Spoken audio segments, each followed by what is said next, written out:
Can you imagine the unimaginable, a radioactive bomb or chemical attack here in downtown Chicago? Well, Fox News has learned tonight that the U.S. Navy has been imagining just such an event in order to help Chicago prepare for an emergency.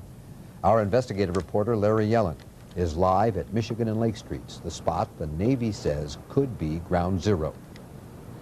Walter, it was last May that Jose Padilla, an alleged Al-Qaeda operative, was arrested at O'Hare Airport and charged with allegedly plotting to detonate a radioactive dirty bomb in Washington, D.C.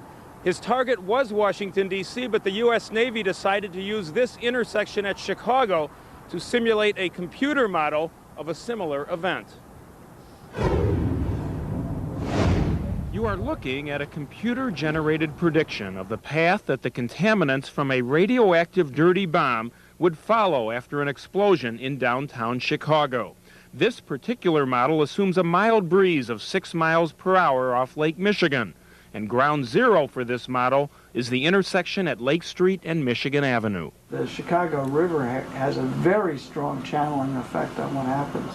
Dr. Jay Boris of the U.S. Naval Reserve Laboratories has just within the last month provided the software for such predictions to Chicago's emergency preparedness officials.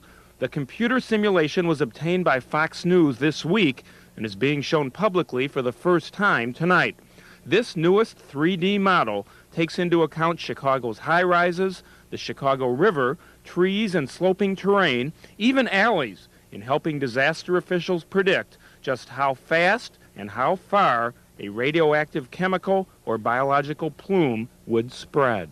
It's intended for daily use in fires, for use in tank car or train wrecks, for any situation where something might get into the air that would be a problem. With this example, officials learned that the high-rise Aon building blocks the wind off the lake, causing the contaminants to rise higher and spread more slowly.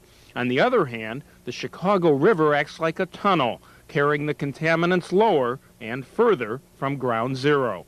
Chicago is the first city in the country to receive such software, and the Director of Emergency Management says it will help in determining just who needs to be evacuated and how much time they've got.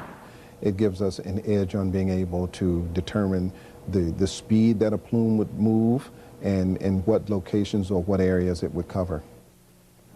The Navy scientists want to stress that everything was computer generated. There was never any discharge of any sort, radioactive or otherwise, here in the loop as a part of putting together this computer model. As to why the city of Chicago is at the forefront in receiving this, city officials say they've had a long relationship with the naval labs, and now it's starting to pay off big time.